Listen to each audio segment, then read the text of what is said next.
Hello and welcome to Karimari HD. So today I done a bit of filming at Woodchester Mansion. I don't know if you've ever heard of it, you can look it up if you want. But because my granddad's a volunteer here and I want to do more filming, like I think I might have said before, if I haven't then, you know, I want to do more filming and stuff. I'll just show you it. As you can see, that's what it's like. If I can zoom in on the sign. Would you look at that? Woodchester Mansion. So yeah, that's what it looks like. Oh, can I get myself in it? Gee, Chase! So yeah, I was trying to vlog today really, but it's quite hard to like film something and film a vlog at the same time. So I'll put some clips in, like, you know, like I've probably done already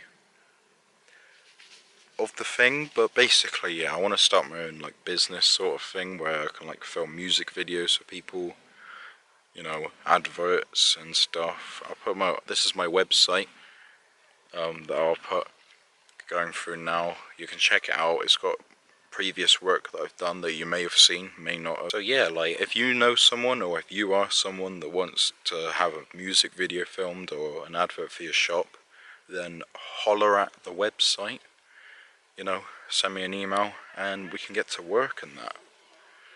But yeah, because at the moment I haven't got a job. I went for an interview but I didn't get it, so I'm unemployed, which isn't the worst thing in the world, you know. I could be dead.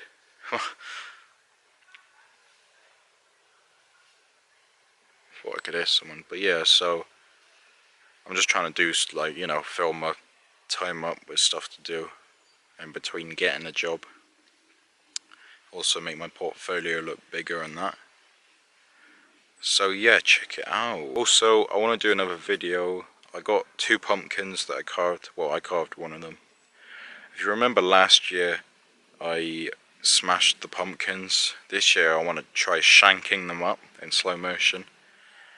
I don't know, like, if you think that's not a good idea, then suggest what I should do with the pumpkins, but I do want to make a video on them because I need video ideas. Also, I was supposed to do a music video for the Whoa Whoa Whoa challenge remix I did, but I couldn't find anyone to film it, and the guy that was supposed to film it didn't.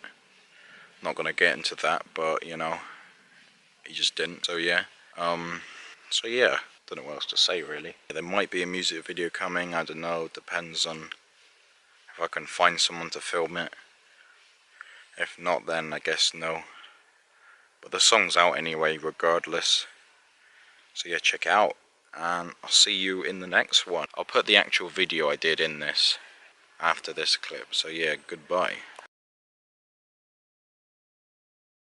Well, it goes back to 1844, this building, when William Lee, who came immediately from Staffordshire actually, but he was looking for an estate to purchase where he could establish himself with enough farms that he could lease out to farmers so that he could live off the proceeds and build himself a house. But more importantly, funnily enough, what he wanted to do was to build a church and a monastery, because he'd converted to Roman Catholicism, having met a rather charismatic Catholic preacher in Staffordshire, and brought them along so that they could live in the monastery that he was building. So in fact the house had to wait for a bit, and it wasn't until the 1850s that started. And it was built on the site of an earlier house actually, which makes it, the plan of it actually, for a Victorian country house, quite unique. It's unique in lots of ways, by the way. Anyway, Lee survived until 1873, I think, when he died. And the rest of the family, certainly the eldest son, wasn't interested in the building. They couldn't afford to finish it. All the workmen had left. I think the money had pretty well run out, and there had been a recession in the farming business. So of course he hadn't been getting the rents that he needed. That did eventually recover, but it was left to subsequent generations to tidy the place up. They didn't complete it. They never completed it. And in fact now, since 1987, a trust has taken over and is intending to maintain it in its current state, make it wind and weatherproof, but certainly not to complete it, because really one of its unique things is that it is only half built. So it's not a ruin, it's work in progress, if you like. And it teaches us so much, because you can see everything. You see all the stonework, you can see all the rough timber work. Everything is there for you to see and learn from, how this sort of work was done in the good old days. And in fact, it's attracted several schools of further education. And at the moment, some of the pupils from Bath are working on it as apprentice, well, they will be apprentice, I suppose, stonemasons. I guide people around. People come visiting. They're quite often attracted to the fact that there's National Trust land all the way around, but also this mansion, which is under its own trust. And once they see it, they want to go inside. It automatically fascinates them, really, I think, because there is this uniqueness about it. So I take them round. We go around the outside first to try and understand the basic blocking of the thing. There's sort of four sides, because it's built around a courtyard, which itself is pretty nearly unique for that period of Victorian country houses. I tell them my name, Tim Wallace, and then I let them ask questions if there's something I've missed out, maybe, or something they spot which they desperately want an answer to. Very often, if there are children there, they want to know about the ghosts in the basement, which I'm not an expert on, but I do my best. How long have you been working here? Well, good question. I first came here in 1989. I think my wife had seen an advert in the local paper, or it was a column about it, and I thought, well, I'll go and see that.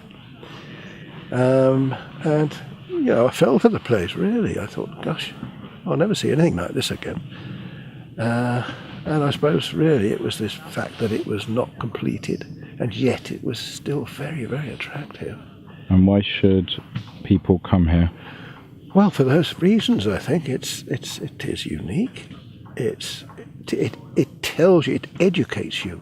You can go through the building and see every minute detail of how it was built, because very few of the walls are actually covered in plaster.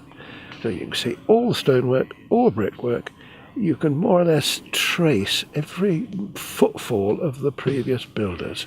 You can even see in some of the rooms all the timber work that was used to hold up the brick or stone arches.